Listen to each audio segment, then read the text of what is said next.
बिस्मिल्लाहिर्रहमानिर्रहीम। Soft talk TV के साथ रहील मुआविया आपकी खिदमत में हाज़िर हूँ। आज हम मौजूद हैं डस्का शहर के लाड़ी अड्डा में मौजूद इस दुकान पे, जो अदरीस नामी एक बुज़ुर्ग की दुकान है और अरसा 30 साल से वो ये दुकान चला रहे हैं। ये नबीना हैं, इनको बिल्कुल भी नज़र नहीं आता, लेकिन ये 30 साल से बड़ी मेहनत से ये दुकान चला रहे हैं और अपना रिज़्क़ कमा रहे हैं। इन्होंने अपनी इस ख़ामी को खूबी में बदला और इस ख़ामी को अपनी कमज़ोरी नहीं बनने दिया बल्कि ताकत बनाया, और बजाय मांगने के, बजाय कुछ और इस तरह का सहारा ढूंढने के, इन्होंने अपनी मेहनत मज़दूरी पे जो है ना वो फ़ोकस किया और माशाल्लाह अपनी काफ़ी सारी ये ज़िंदगी गुजार भी चुके हैं। आइए इनसे बात करवाते हैं। जी अस्सलाम वालेकुम। वालेकुम अस्सलाम। बुज़ुर्गों, कितनी देर हो गई है दुकान चलाते हैं? 30 ਸਾਲ ਸਾਨੂੰ 1990 ਤੋਂ ਲੈ ਕੇ ਤੇ ਹੁਣ ਤੱਕ। ਅੱਛਾ, 32 ਸਾਲ ਹੋ ਗਏ ਨੇ ਫਿਰ ਮਾਸ਼ਾਅੱਲਾ ਤੁਹਾਨੂੰ। ਤੁਸੀਂ ਇਹ ਦੱਸੋ ਕਿ ਇੰਨੀਆਂ ਸਾਰੀਆਂ ਤੁਹਾਡੇ ਕੋਲ ਆਈਟਮਾਂ ਨੇ ਤੇ ਇਹਨਾਂ ਦੀ ਪਹਿਚਾਣ ਕਿਸ ਤਰ੍ਹਾਂ ਕਰ ਲੈਂਦੇ ਹੋ? ਬਸ ਹਰ ਸ਼ਾਮ ਆਪਣੇ ਹੱਥਾਂ ਦੇ ਨਾਲ ਲਾਈ ਹੁੰਦੀ ਹੈ ਤੇ ਹਰ ਚੀਜ਼ ਦਾ ਮੈਨੂੰ ਪਤਾ ਕਿ ਮੈਂ ਇੱਥੇ ਰੱਖੀ ਹੈ, ਇੱਥੋਂ ਹੀ ਫੜਨੀ ਹੈ। ਤੁਹਾਡੇ ਕੋਲ ਕੋਈ 7-8 ਕਿਸਮ ਦੇ ਸਿਗਰਟ ਪਏ ਨੇ, ਡੱਬੀ ਵੀ ਇੱਕ ਜੈਸੀ ਹੈ, ਔਰ ਉਹ ਤੇ ਸਾਡੇ ਵਰਗਾ ਬੰਦਾ ਪੜ੍ਹ ਕੇ ਹੀ ਦੇਖ ਸਕਦਾ ਹੈ ਕਿ ਇਹ ਫਲਾਂ ਸਿਗਰਟ ਹੈ ਤੇ ਫਲਾਂ ਹੈ। ਤੁਸੀਂ ਕਿਸ ਤਰ੍ਹਾਂ ਦੇਖ ਲੈਂਦੇ ਹੋ? ਬਸ ਮੇਰੇ ਹੱਥਾਂ ਦਾ ਹੀ ਕਮਾਲ ਹੈ, ਮੈਨੂੰ ਡੱਬੀ ਦੀਆਂ ਮੋਹਰਾਂ ਕੇਰਾਂ ਤੋਂ ਪਤਾ ਲੱਗ ਜਾਂਦਾ। ਡੱਬੀ ਦੀਆਂ ਮੋਹਰਾਂ ਚੈੱਕ ਕਰਦੇ ਹੋ? ਹਾਂਜੀ। ਇਸ ਤੋਂ ਇਲਾਵਾ ਤੁਹਾਡੇ ਕੋਲ ਮੈਂ ਦੇਖ ਰਿਹਾ ਕਿ ਗੁਟਕੇ ਪਏ ਨੇ, ਇਹਨਾਂ ਦੀ ਵੀ ਇਹ ਤੁਲਸੀ ਹੈ, ਬੰਬੇ ਹੈ, ਹੋਰ ਇਸ ਕਿਸਮ। ਪਤਾ ਕਿ ਮੈਂ ਧਰੀ ਹੈ ਇੱਥੋਂ, ਆ ਤਾਂ ਇੱਥੇ ਮੈਂ ਆਹ ਸ਼ਾਹ ਧਰੀ ਹੈ, ਇੱਥੇ ਆਹ ਸ਼ਾਹ ਧਰੀ ਹੈ, ਤਾਂ ਮੈਂ ਇੱਥੋਂ ਹੀ ਫੜਨੀ ਹੈ। ਅੱਛਾ, ਤੁਸੀਂ ਰੀਓ ਬਿਸਕਿਟ ਕੱਢ ਕੇ ਦਿਖਾਓ ਜ਼ਰਾ।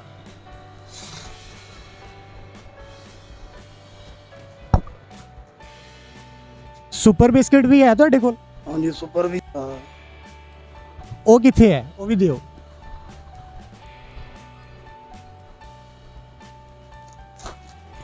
ਇੱਕ ਟੱਕ ਬਿਸਕਿਟ ਹੁੰਦਾ, ਉਹ ਰੱਖਿਆ ਜੇ?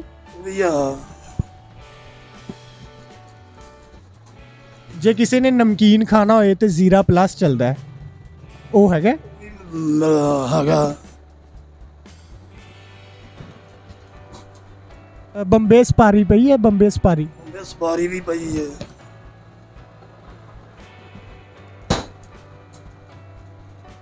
ਅੱਛਾ, ਤੁਸੀਂ ਨਿੰਮਕੋਆਂ ਵੀ ਰੱਖੀਆਂ ਨੇ? ਕੋਈ ਨਿੰਮਕੋ ਦੋ।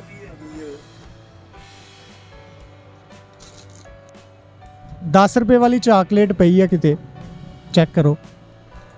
10 ਰੁਪਏ ਵਾਲੀ ਚਾਕਲੇਟ ਨਹੀਂ ਆ, 5 ਵਾਲੀ ਖੋਇਆ ਟਾਫੀ ਹੈਗੀ ਹੈ। ਅੱਛਾ, ਤੇ ਜੂਸ ਕਿਹੜਾ ਕਿਹੜਾ ਰੱਖਿਆ ਤੁਹਾਡੇ? ਜੂਸ ਰੱਖੇ ਨੇ ਸਲਾਈਸ, ਵੱਡਾ ਵੀ ਛੋਟਾ ਵੀ। ਬੋਤਲਾਂ ਕਿਹੜੀਆਂ ਕਿਹੜੀਆਂ ਨੇ? ਬੋਤਲ ਪੈਪਸੀ, ਡਿਊ, 7 ਅਪ, ਸਟਿੰਗ। ਬੋਤਲਾਂ ਦੀ ਪਹਿਚਾਣ ਕਿਸ ਤਰ੍ਹਾਂ ਕਰਦੇ ਹੋ? ਵੀ ਇਸ ਤਰ੍ਹਾਂ ਹੀ ਕਰ ਲਈਦੀ ਹੈ ਜਿਸ ਤਰ੍ਹਾਂ ਇਹ ਸਾਰਾ ਸੌਦਾ ਕੱਢ ਦਿੱਤਾ ਬਾਹਰ। अच्छा, तुसी इंज करो कि एक ड्यू दी एक स्टिंग दी बोतल कट के दिया जो। ये हमने इनको ड्यू और स्टिंग की बोतल निकालने के लिए कहा है क्योंकि दोनों की शेप बिल्कुल एक जैसी होती है। तो आपने देखना है, इनकी जहानत आपने चेक करनी है कि ये दोनों बोतलें निकालेंगे, और ये बिल्कुल बिल्कुल ठीक बोतलें निकाल के लाए हैं। आप देख सकते हैं कि एक स्टिंग है और एक ड्यू बोतल है। अच्छा, ਤੁਹਾਨੂੰ ਜਿਹੜੇ ਪੈਸੇ ਦਿੱਤੇ ਜਾਂਦੇ ਨੇ ਉਹਨਾਂ ਦੀ ਕਿਸ ਤਰ੍ਹਾਂ ਪਹਿਚਾਨ ਕਰ ਲੈਂਦੇ ਹੋ? ਉਹ ਵੀ ਹੱਥ 'ਚ ਫੜਦੇ ਹੀ ਪਤਾ ਚੱਲ ਜਾਂਦਾ।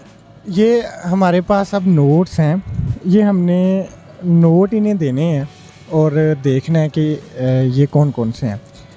अच्छा, ए देखियो जी, ए किन्ने पैसे ने? 10 ਰੁਪਏ। किन्ने पैसे ने? ਇਹ 10 ਰੁਪਏ ਨੇ, 10 ਦਾ ਨੋਟ ਹੈ। ए किन्ने पैसे ने? 500 ਦਾ ਨੋਟ ਹੈ। किन्ने दा नोट है? 500। पक्की गल है? ਹਾਂਜੀ, 500 ਹੈ।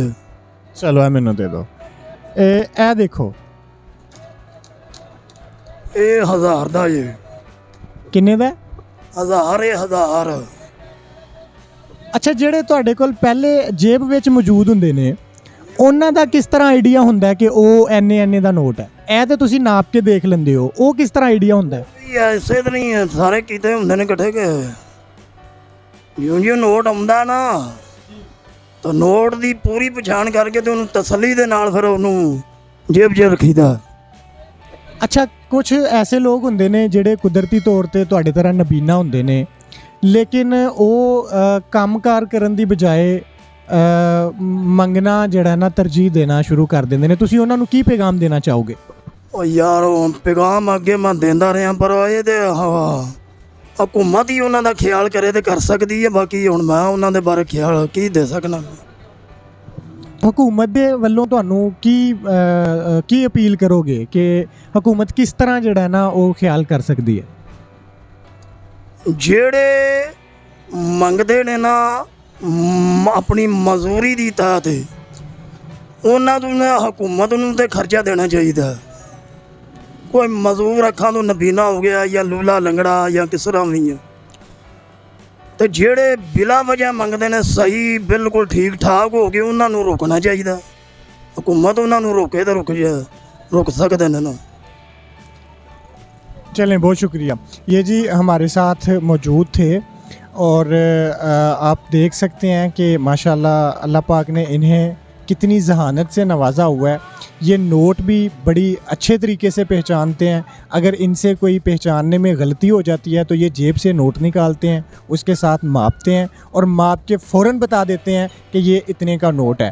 और इनकी दुकान में दर्जनों नहीं सैकड़ों किस्म की चीज़ें पड़ी हुई हैं। जो मुख्तलिफ़ चीज़ें हैं वो बिल्कुल सही जगह से उठाते हैं, उठा के पूरे कॉन्फिडेंस से वो ला के देते हैं जी ये वो चीज़ है, और वही चीज़ देते हैं जो इनसे मांगी जाती है। इसके साथ मुझे इजाज़त दीजिए, अल्लाह हाफिज़।